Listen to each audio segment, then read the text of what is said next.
నడిచినా కూర్చున్నా మోకాళ్ళ నొప్పులు వస్తున్నాయా? ప్రాణ పెయిన్ క్లినిక్ లో అధునాతన చికిత్సతో మోకాళ్ళ నొప్పులు తగ్గించుకోండి. ఈ జిల్లాకి నేను ఆడబిడ్డని.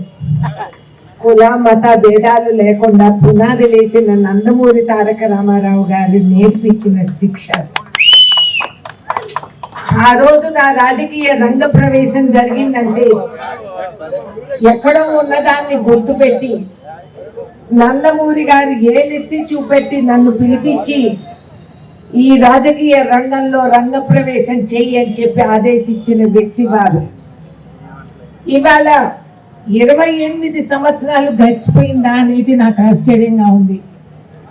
నందమూరి గారు ఎక్కడికి పోలేదు, శాశ్వతంగా అమర్ హై అని ప్రజల గుండెల్లో చరిత్రలో సువర్ణ అక్షరాలతో వారి పేరు ఎప్పటికీ కూడా నినాదాలు ఇచ్చుకుంటూ అందరూ కూడా తెలుగు జాతిలో గర్వపడుతూ ఏ దేశంలో ఎక్కడున్నా కూడా నందమూరి గారి పేరు చెప్పుకుంటూ ఇవాళ వరకు అందరము ఇవాళ ఇక్కడ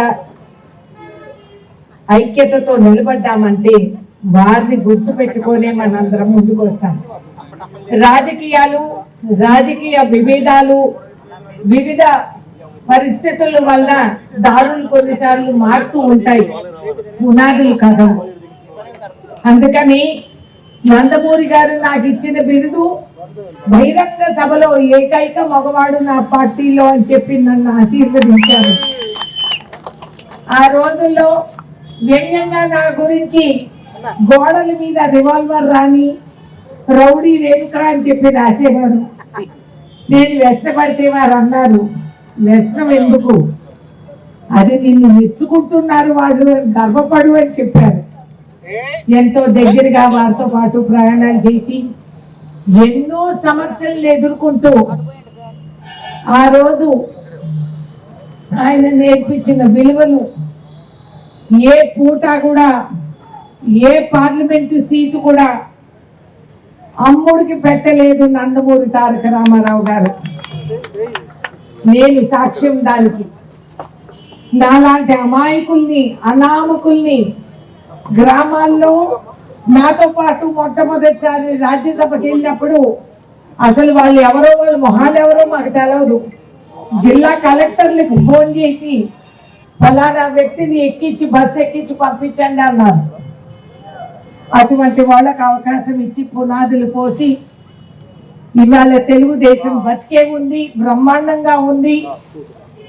నారా చంద్రబాబు నాయుడు గారు దీన్ని నడపగలుగుతున్నారు అంటే ఆనాడు దూరదృష్టితో ఆలోచించి చరిత్రలో ఒక విచిత్రంగా ఆయన 9 నెలల్లో ఒక బిడ్డకు ప్రాణం పోసేటప్పటికి తెలుగుదేశానికి ప్రాణం పోసి ఇవాళ ఈ పార్టీ నిలబడింది అంటే ఆయన నిజంగా అమర్హే.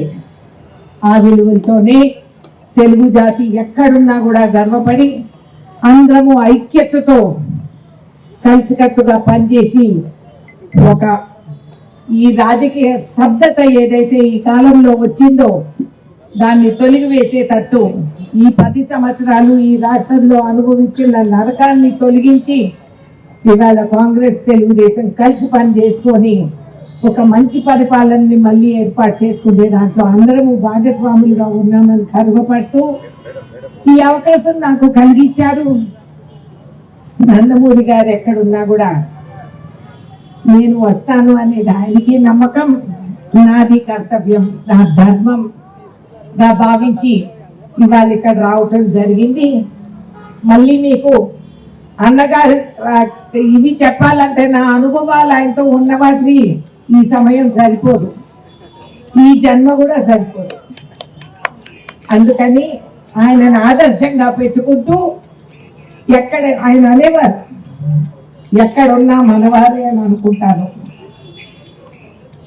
నిజంగానే అలాగే ఎక్కడున్నా ఆ మనసు అలా లాగుతూ ఆయన గుర్తొస్తూ ఆయన నేర్పించిన విలువల్ని బలపరుచుకుంటూ ముందుకు సాగుతూ ఉంటాము.